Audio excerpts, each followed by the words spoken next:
Ning mga orasa atong kumustahon ang labing uwahing sitwasyon at unya sa pagbukas sa ASEAN Tourism Forum 2026. Ano ang live report ni Luan Merondina? May?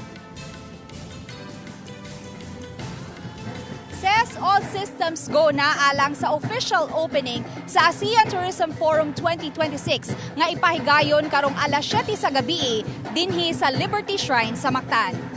Ang inyong makita karon sa screen mao ang mga batang arnisador sa Lapu-Lapu City nga mupakita unya sa ilang kahanas sa Filipino martial arts nga arnis atol sa programa karong gabi. Ning mga orasa nag-anam-anam na usab pagpangabot ang mga delegado gikan sa 11 ka mga ASEAN member states lakip na mga international media. Di mo menos sa 1,500 ka mga delegado ang mutambong sa kalihukan karong gabi.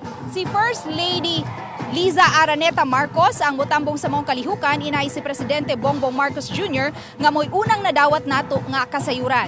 Wala pa'y gihatag nga pagpasabot ang Malacañang kabahin niini. Hinuon manguusab sa pagbukas unya sa ASEAN Tourism Forum si DOT Secretary Cristina Garcia Frasco. Subay niini higpit ang seguridad nga gipatuman karon dinhi sa sulod ug sa gawas sa Liberty Shrine sa Mactan. Samtang kaganihang buntag, opisyal na usab nga gibuksan ang ASEAN Travel Exchange sa Mactan Expo. Di mo menos sa 600 ka mga foreign buyers o local sellers sa Cebu ang nisalmot sa Association of Southeast Asian Nations o ASEAN Travel Exchange 2026 nga gipahigayon sa Mactan Expo.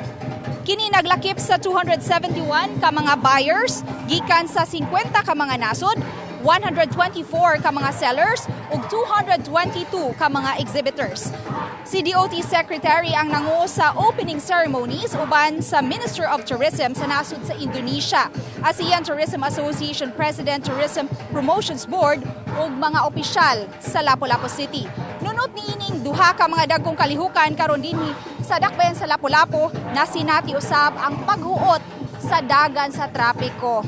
Busagi kinahanglan gayon ang taas-taas nga pasensya ilabi na ni adtong mga nagmaneho karon sa ilang mga sakyanan paingon dinhi sa Liberty Shrine sa Mactan. Ug so far says mao kana ang latest gikan dinhi sa Lapu-Lapu City.